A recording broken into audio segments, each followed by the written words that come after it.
Hey everyone, it's Ben Hardy here, and in today's video, we're going to be comparing the all-new Ford Raptor to the GMC Sierra 1500 AT4X. Now, I know that this might seem like a strange comparison because these trucks are in two different off-road truck segments, but GM decided to make the AT4X as expensive as the Raptor, so now we have to compare them. As always, if you want to save time and money the next time you purchase a car, I'm going to include a link to my car buying guide in the description down below. And with that being said, let's get into the comparison.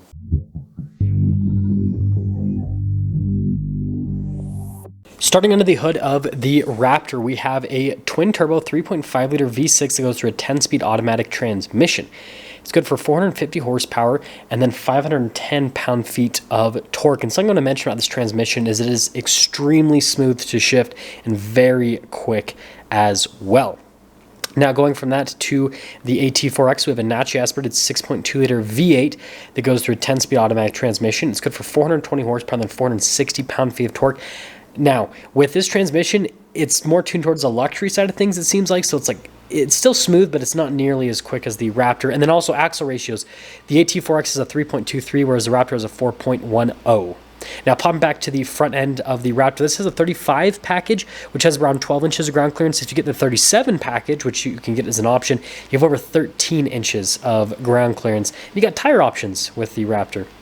Notice there with the venting in the center, you can see the marker lights there in the center as well, and on the side, and then with the daytime running light. And then also notice there with the headlights themselves, also got the Raptor logo. The headlights are LEDs, they're super bright at night. And then the whole front end has been sculpted to help out with approach angle and with front end ground clearance, right? And then notice there with the fog lights, you have two different sets. One is covered up because it's too bright for legal use technically, so they have to put covers over it, funny enough. And then skid plates underneath, so tons of body protection with the Raptor. Going over to the AT4X, we've got about 10.9 inches of ground clearance, roughly. And so quite a bit less than the Raptor, and you don't have the same tire options as you have with the Raptor. We'll talk about tires in just a moment. But I love the look of the front end, especially in blue. I picked out blue trucks so that you guys can see both of them in blue. But notice with the hood, it's got like that flat, muscular appearance. And see here with the grille, it's got this, like, again, large, in-your-face appearance, like, hey, look at me. GMC logo there down below with the camera at the bottom. Notice there with the lights on the side. And then you've got the LED lights as well for the headlights. And then notice the venting right there. I think that looks really cool. Parking sensors on the front end, red tow hooks. And then you can see the fog lights. Notice the front end hasn't been sculpted for, like, you know, ground clearance, or I should say approach angle, rather. Still have skid plates underneath, though, which is great. But yeah, it doesn't have that same appearance. If you want kind of more of like a sculpted front end, then you'd have to go for the Silverado ZR2, which is the sibling vehicle of the AT4X. But I think it's a really good looking truck from a front end perspective, though. Now, popping to the side of the Raptor, 17-inch wheels. These ones are beadlock capable, and 35s are standard, 37s are an option on the Raptor. And I love how you have tire options with the truck, and you have big tire options, right, from the factory, which is super important if you ask me. And then we've got the live valve Fox shocks, independent front suspension with the Raptor. You can see the massive, massive fender flares there on the side, which definitely gives it a cool, distinctive look. And it's got the larger fenders. Again, it's got that wide body Baja appearance with the vent there on the side. Off-road side steps as well. And you guys can see, again, it's got that cool, beefy look from a side perspective. Looks really clean without the bed graphics and everything like what I have on my truck. And then popping here to the rear, you guys can see the trombone exhaust, and then also spare tire, full spare tire underneath. And then live valve in the rear, just like in the front with the Fox shocks, and then coil suspension in the back end. And it doesn't affect payload as much as what you'd think. Payload with these trucks is actually pretty close. The GMC is a little bit more, but it's not as much as you'd think. So we've got these tires here on the GMC, which are like 33s roughly. I've seen some like channels measure them, and they're like 32s and a half or something. But whatever, 33s is what they call them. Pretty aggressive with the tread pattern. And then we've got a 2-inch lift on the front end, independent front suspension. We've got the DSSV shocks from Multimatic. So it's not a live valve system like what you have on the Raptor. It's a 3-chamber system, so it kind of mimics a live valve system in a sense because it's got different compression points and everything, but it's just different, right? 6.2L badge, right? Got the AT4X badge on the side, and then notice the mirrors are blacked out. And notice pretty normal on the fenders and fender flares, right? It's not a wide body truck like the Raptor. And notice how the fenders are kind of like squared off a little bit. It kind of gives it a cool, distinctive look. Makes it look a little bit boxier, that is for sure. And then popping to the rear, you've got leaf springs in the back. Like I said, it's got a little bit more payload capacity in the Raptor, but it's not a huge difference. And then you guys can see here with the Multimatic shocks underneath, and then both of them have solid rear axles, if you guys are wondering from that perspective. And then the other thing to mention here with the AT4X is it's got the high ground clearance exhaust tips, and then you also have the spare tire underneath, which is a full-size spare, which is very important for an off-roader. And here's the key fob for the Raptor. Now it's got like the tailgate drop-down remote start function as well. And the cool thing about the Raptor tailgate, as you guys will see later if I show it, raises back up, which is pretty cool. Notice with this one, it's got the bed liner, you got the measuring charts there, LED lights, and then notice with the power outlet as well. And they both have beds that are similar size, so like 5.5 feet roughly. From a size perspective, you've got Ford's bed step system, and then, yeah, look at that. Tailgate raise function. Now with the Raptor, you've got a payload capacity of like 12-ish hundred pounds. If you go for the 37 package, you get a little bit more because those tires are rated for more. So you're actually limited by your tires, not your suspension with the Raptor, funny enough. LED lights there, notice with the Ford logo there on the back. I think this is the way to go to get the giant plaque that says Ford on it. It looks really cool rather than the little blue oval with the Raptors. No high ground clearance exhaust tips. They look cool, but obviously they're not as practical from a departure angle perspective, and it's important when you're doing some crawling with the trucks. Notice there with the key fob, the different functions. You've got the tailgate drop-down remote start as well, but this tailgate doesn't raise up because it's got the Multi-Pro system, which comes with some cool stuff. Notice LED lights as well, and you've got bed protection, so you don't have to worry about scraping anything. Power outlet. There's a lot of similarities with these trucks, right? AT4X there at the edge of the bed, and then you can see the cargo light with the camera in the center. And then notice here with the tailgate, how it turns into a step. You have the kicker sound system, so you can tailgate with your buddies and have a good time, right? Raptor doesn't have anything like that, so I will say it's pretty cool that they have that with the GMC. I think you're going to see more truck makers do something similar to that as an option. Not as standard equipment ever, but as an option. I love the rear styling with the GMC. Notice the fenders pop out a little bit there in the rear, and you've got the signature taillights with the bumper steps there. One thing I will say though is part of me liking this particular AT4X is the color. I feel like GMCs look great in crazy colors, but in regular colors, they look good, but don't really pop out. The Raptor always looks good. Doesn't matter the color, right? It's kind of personal opinion a little bit, but it's just what I've noticed. Anyways, notice here at the material use in the Raptor. So if you guys have seen a new F-150 Lariat, then you've basically seen a Raptor interior. There are some key differences, like the seats are a little bit different, but basically the material quality in the Raptor is pretty similar to like an F-150 Lariat with the seats and the door panel and just the overall material use throughout. The seats are very comfortable in the Raptor. I recommend leather seats if you get a Raptor because they wear in over time. They're softer that way, and they're easy to clean off. Heated seats there for the back and the charging ports. The AT4X does have heated seats for the rear passengers as well. The reason I'm mentioning that is because I'm not showing it in the clip, just to try to shorten up the runtime on this video a little bit. Space in the back is great. Notice the carbon fiber accenting. That's pretty cool as well. But yeah, tons of space there in the back of the Raptor with the Super Crew. Now popping over to the AT4X, I like the look of this interior quite a bit more. I think it looks a little bit more upscale compared to the Raptor. You guys can see the wood trim there at the top. I love the design of it, and definitely nicer from a material standpoint, right? You got lots of upscale leather material, and then look at the piping, and it just looks fantastic. Now, you guys probably wondering sound systems. The new upgraded Bose sound system is really solid. I like them both. I like them both now. The old Bose sound system, I'd say not Raptor wins, but now they're really solid with both of them. And then you can see the stitching and perforations there in the center portion. And then space is just as good in the back of the AT4X. Front door panel with the Raptor. Again, you guys can see what the material used. This thing I think it's interesting is they don't do higher end materials with the Raptor, especially considering the price point of the truck. Blind spot monitoring with the mirror, you got the memory seats. And then notice, got another speaker for the Bang & Olufsen sound system. Also on the headrest, which is kind of a cool little feature to have with the truck. And then you can see with the Raptor logo. Now pay attention to like the bolstering of the seats. It's pretty aggressive on the Raptor. It's kind of part of the sports truck theme that it's going for. And then you guys can see that the pedal adjustment, light controls, all the normal stuff. Steering wheel is power adjustable as well. And yeah, going from that over to the AT4X. Notice again with the material use there on the door panel, again with the wood trim there at the top. And I love the accenting overall. Blind spot monitoring again for the mirror, and then your memory seat function. It says AT4X. And like I said, overall, I think they did a better job with the design here on the door panel. It just looks a little bit more upscale. they kind of took a lot of cues out of like the new Denali Ultimate and kind of threw it into the AT4X, which I think is a job well done. Notice the speaker for the Bose sound system. Again, another AT4X logo. And then here are the front seats. Look at that white piping.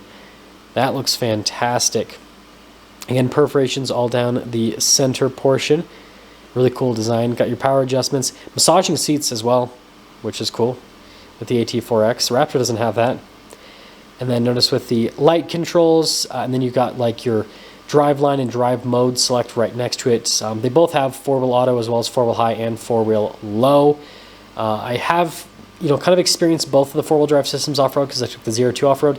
I think the Raptor system's a little bit more advanced. It's kind of just better in terms of, it feels like more new school, whereas the AT4X, aka the 02 that I took off-road, feels a little bit more on the old school side of things. So if you like the more old school 4-wheel drive system, then there you go. And here's the steering wheel with the Raptor. It's really beefy, again, so you have good grips on it, because again, it's going towards that like sporty Baja theme.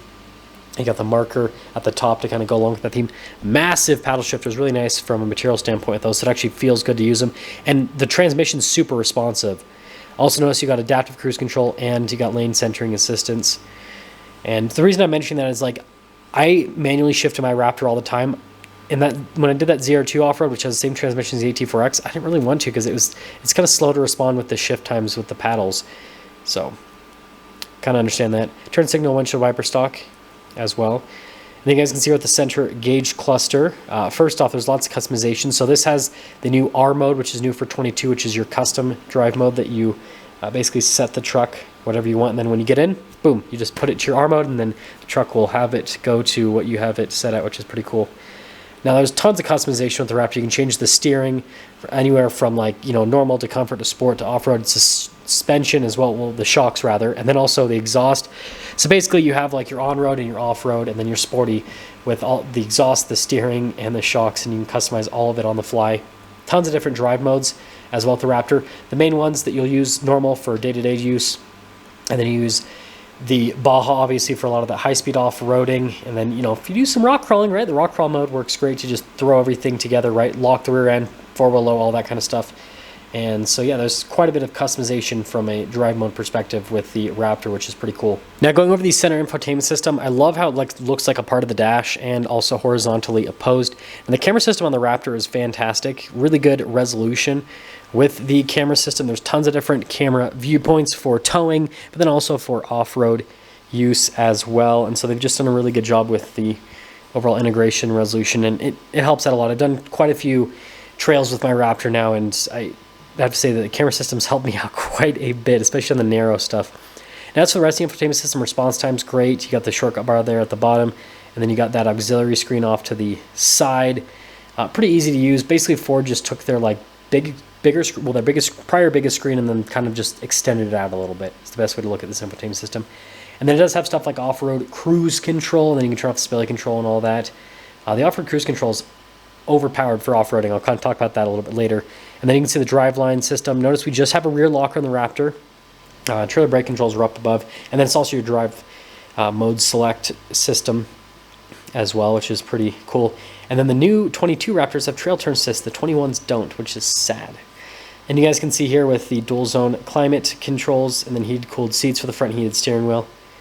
And then notice there with the center console, you've got that little thing to cover things up. A couple cup holders, shifter for that 10-speed automatic. And then you can see there with the center console lid how you can push that forward because it's got the workbench center console, which is pretty cool. This one has the lockbox as well. And then notice here with the glove box situation as well. Pretty normal stuff. And then look at the material use in the dash, again, similar to the Lariat F-150.